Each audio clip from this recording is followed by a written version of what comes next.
Well, I am a reader. I love books, and I just finished a book that I think every single adult and every single young person should read.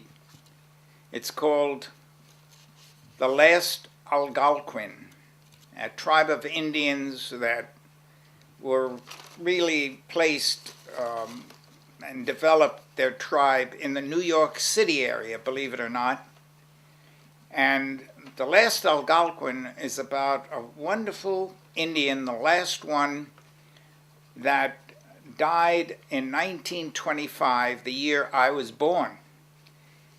And to imagine that his hunting grounds at the beginning of this century, the 20th century, he was still hunting deer, bear, rabbits, and eating all sorts of berries, natural berries and fruits from trees in Central Park, up in the Bronx, up in New Jersey. He traveled all by himself until one day he met a young man who was also in the woods in the Bronx at the time. And the way this story is told, the Indian befriends this boy, and the boy happens to be a scout. And they become friends. And the reason he wanted to be friends with the scout is to be able to tell the story that he explains to the kid, to the boy.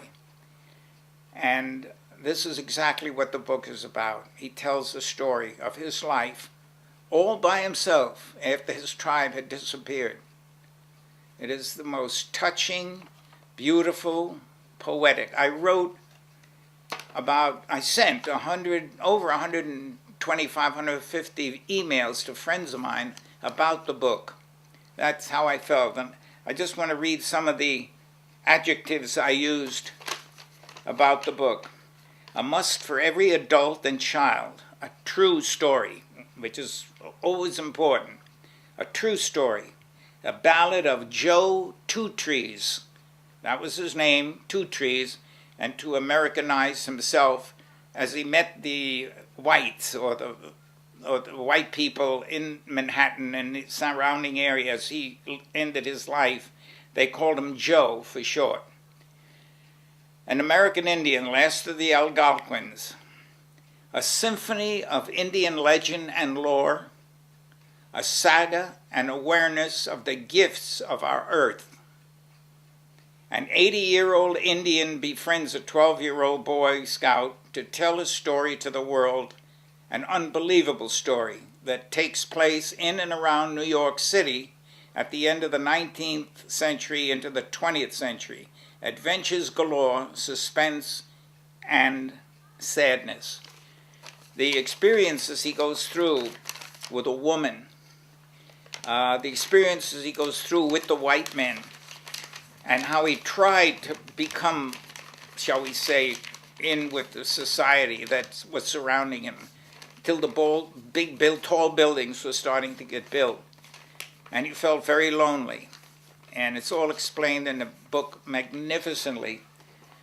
The author, Theodore Kazimiroff, does a brilliant job. And by the way, his father was the Boy Scout.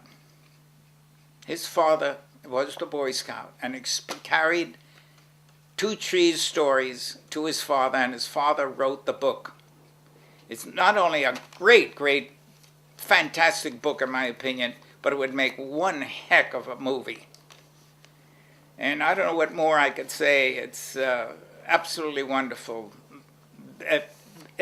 Absolutely dealing with a natural murder, him getting drunk, his falling in love with a woman, a white woman, and what happens, the hunting of bear, the stories about rabbits, almost moving, where he eats rabbits, yet he makes friends with a rabbit with young rabbits. It's the most touching thing you can possibly read. I don't know, I can go on and on for hours, I guess, about this magnificent book. I guess that's about it. So go out, buy the book, and when the film comes out, Go see it. You will really enjoy it.